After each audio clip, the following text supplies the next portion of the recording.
Hello my friends, today isn't a tutorial as much as an experiment, because we're going to be learning something together. As you know, I usually just spray paint all my canvases, but no more. I want to start incorporating some different styles, including some more brush and sponge painting with my own hands here. So we're going to try out a few different paints and techniques and see what we like best. But first, we've got to put down our nifty drop cloth here. These 5x7 canvases will make good test subjects. I picked out 3 colors to experiment with. Light blue, because so many of my backgrounds are the sky. Purple, because it's a good medium between light and dark. Plus, it will be easy to see any brush strokes in the paint. One of my goals today is to get the canvases nice and smooth. And black, because, well, it's black. It's often the background in a lot of stuff. Now these Craft Smart paints are the cheapest I could find. They cost about 70 cents each at Michael's. The next level up are these Americana paints. They're like $1.20. They didn't have a light blue for some reason, so let's skip that one for now. Finally, these Artist Loft paints are $4 each and come in these fancy tubes. I could have kept going up in paint prices where they start to cost $10 to $15 a tube, but today is just about experimenting and these supplies will do nicely. Speaking of supplies, we will be trying out these paintbrushes, these sponges, and even these little rollers. I'm curious to see them in action. I've used rollers when I've painted a room, but never on a canvas. Again, the goal today is trying to get a smooth, consistent finish with no obvious brush strokes, something similar to my spray painted backgrounds. Okay, let's get started. Oh man, I forgot to open the paints. Okay, now let's get started. I'm going to begin with the cheapest black paint and apply it with a brush. And that's my cat Pixie. She really wanted to know what that brushing sound was. See you later, Pixie. Okay, let's let that dry while I get some water for my brushes. Now we move on to the mid-tier black paint. Let's apply this one with a sponge. Then the top-tier black paint. Let's use another brush. It didn't take me long for me to get my hands dirty. Moving on to our purples. We'll apply the cheapest paint with a brush.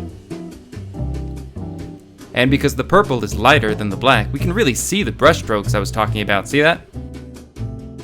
I'll try to make it as smooth as possible, but I can already tell that we're going to need to do another layer. And that's okay, spray paint's the same way. Mid-tier paint on the middle of the canvas.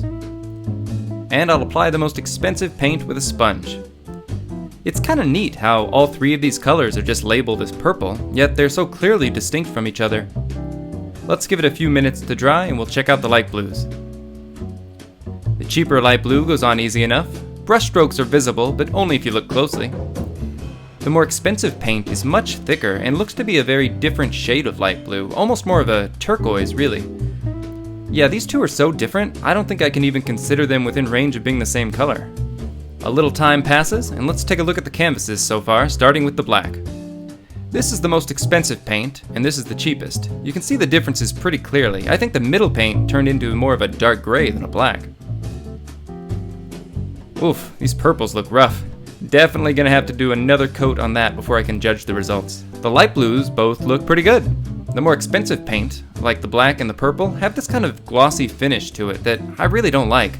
I prefer flat finishes, otherwise you'll get a glare on your work from certain angles. Okay, let's give everyone another coat and then we'll check back in with some final results. Starting with the light blues. They both look good. You can barely see the brush strokes, and really only when it's being backlit by the light. My work is typically displayed on walls, so that isn't an issue. My goodness, my hands are dirty. On to the purples. Again, it's the most expensive, mid-tier, and the cheapest. And I'm really impressed with how good the cheapest one looks. I didn't expect much from it since I thought it would be the lowest quality, but it looks great. The middle one turned out way too dark for me, and the most expensive paint still has really obvious brush strokes. Huh. That's a surprise. And finally the blacks. I cannot get over how glossy the expensive one turned out to be. Did I accidentally buy the glossy finish or something? I don't think so. It doesn't say on here. This one's flat and this one's flat. Huh. Again, I'm just really impressed with the cheapest one. The middle one is okay, and the expensive stuff, while not streaky, is just way too shiny for me. Okay, so now I'm gonna take my final canvas here and try to get the smooth finish that I talked about using the winners of the previous round of purples. And that's the surprise champion, cheapest purple, the Craft Smart. So we're finally going to test out these rollers. Fun! Purple is great for the ultimate brushstroke test because you can actually see the lines, unlike black where everything kind of fades into darkness, and something like the light blue is more washed out. Alright, here we go. This is already looking kind of weird. I don't like this texture the roller is leaving on the paint. Let's keep at it though.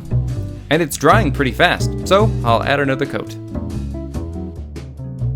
Okay, now while that one dries, let's again use the Craft Smart paint, which oddly enough turned out to be our best paint, and apply it with a brush, and then we'll see the difference between the brush and the roller. Now onto the blacks here. I have to say I think the cheapest one looks the best. I really didn't expect these results, but I can't argue with my own eyes. So let's use the Craft Smart black paint and the roller on another canvas so we can compare it with the purple roller canvas. One more coat for everything, and while those dry, I finally get to wash my hands. Let's take a look at the black roller canvas. This looks pretty great. No visible streaks, not even with the light shining behind it. Great finish. Here's a quick comparison to the other black canvas, and maybe you can see why I like the flat finishes more. That glare from the glossy paint really annoys me. Now let's compare our two purples here. These were both done with the cheapest Craft Smart paint, the left with the roller and the right with the brush. And I'm happily surprised the roller finish turned out really smooth. I didn't like that initial bumpy texture it had, but once it dried, it turned out perfect. The brush one didn't turn out bad either. You can barely see a couple streaks in there, but nothing another coat wouldn't fix. So overall reaction, guys, the Craft Smart paint kind of stole the show today. Who would have guessed? Here's another look at the blues. You can see the pricier paint has that glossy finish. I think that stuff would be really great for some little highlights in work, just not for covering a full canvas. Artist Loft, Americana, you guys are okay. Craft Smart, I don't know how you did it, but you pulled it off and won this thing, at least for today. Looking forward to implementing this kind of stuff in future projects. Thanks for watching, guys. You know, I feel like the pixel art shop is going through some big changes lately, and I'm excited to start implementing some new tricks and techniques to improve my art pieces, video tutorials, and more. Thanks for tuning in, and a special thanks to my Patreon investors for coming along for the ride. I've got some pretty sweet projects right around the corner, so stay tuned.